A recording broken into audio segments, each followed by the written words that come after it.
Neregal, 127 posteggi sono diventati blu, 96 restano bianchi. Linee blu vuol dire che diventeranno a pagamento e il comune di Belluno precisa accadrà dall'autunno, mentre per il momento rimangono assolutamente liberi. Peccato che nessun cartello lo dica e ci sia quindi anche chi, parcheggiando, si guarda in giro per capire cosa, dove e quanto pagare, quanto che peraltro non sarebbe nemmeno ancora stato deciso. In ogni caso si tratta di una novità che ha raccolto un autentico e diffuso dissenso. Non sono troppo convinto di questo, è uno sfruttamento per la gente che viene, che si trova in difficoltà per parcheggiare.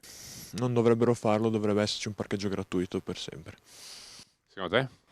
Allora, se...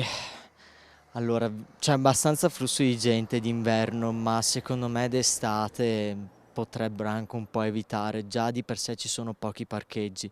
Io non so neanche quanto saranno le tasse per, anche semplicemente per un'ora di parcheggio, però secondo me dovrebbero mettere un parcheggio libero dove tutti quanti possono venire qua a sciare oppure a fare una camminata in montagna senza nessun tipo di problema. Delle strisce blu bisogna vedere quanta gente arriva perché il Nevega non è che tanto si è frequentato per adesso, quindi non so, vedremo se sarà fruttuoso per il comune di Belluno. A me non sembra bello, cioè non capisco perché proprio non ci rimanga lo spazio per essere più libere qualche macchina che viene. A che servono le strisce blu se non si fanno altre attrazioni, principalmente per i giovani? A dire il vero, non tutti sono contrari e ad essere meno critici sono proprio quelli che vengono da fuori. Lei fosse il primo che parcheggia sulle strisce blu.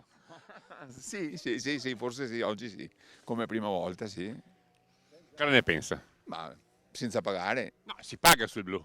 Però non adesso, non abbiamo ancora le colonnine, non c'è niente, quindi speriamo, dai, può essere una bella iniziativa. Se c'è un afflusso esagerato di turismo per regolamentarlo e utilizzarlo anche per il bene della località.